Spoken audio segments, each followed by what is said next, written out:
सबसे पहले हम जानेंगे कि कार्यपालिका का अर्थ क्या है, मतलब कार्यपालिका किसे कहते हैं। तो कार्यपालिका सरकार का वह अंग होता है जो विधायिका के द्वारा बनाए गए नीतियों और कानूनों को लागू करने के लिए जिम्मेदार होता है।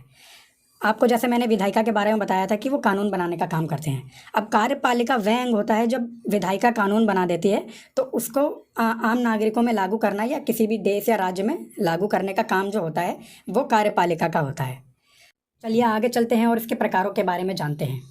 वैसे तो कार्यपालिका हर देश में अलग अलग होती है, लेकिन कार्यपालिका को मुख्य तौर पर 3 प्रकारों में बांटा जाता है। पहला, अध्यक्षात्मक शासन प्रणाली। इस प्रणाली के अंतर्गत राष्ट्रपति सरकार का प्रधान होता है, मुखिया होता है। सिद्धांत और व्यवहार में राष्ट्रपति का पद इसमें सबसे ज़्यादा शक्तिशाली होता है। अध्यक्षात्मक शासन प्रणाली अमेरिका, ब्राज़ील और लैटिन अमेरिका के कई सारे देशों में पाई जाती है। इसका दूसरा प्रकार होता है संसदीय शासन प्रणाली। इस प्रणाली के अंतर्गत प्रधानमंत्री सरकार का प्रधान होता है और राष्ट्रपति सिर्फ नाम मात्र का अध्यक्ष होता है।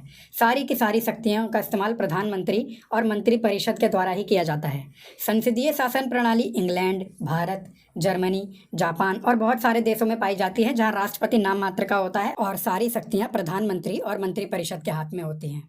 तीसरा प्रकार होता है अर्ध अध्यक्षात्मक शासन प्रणाली।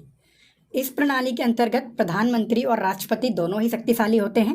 दोनों एक दल के भी हो सकते हैं, लेकिन जब प्रधानमंत्री और राष्ट्रपति अलग अलग दल के होते हैं तो ऐसे में सदनों में विवाद पैदा हो सकता है। इस प्रणाली के अंतर्गत कोई भी ज़्यादा शक्तिशाली नहीं होता, सबको उचित प्रकार से शक्तियों का बंटवारा किया जाता है। प्रधानमंत्री और राष्ट्रपति दोनों मिलकर ही सरकार चलाते हैं, जिसमें दोनों की अहम भूमिका होती है।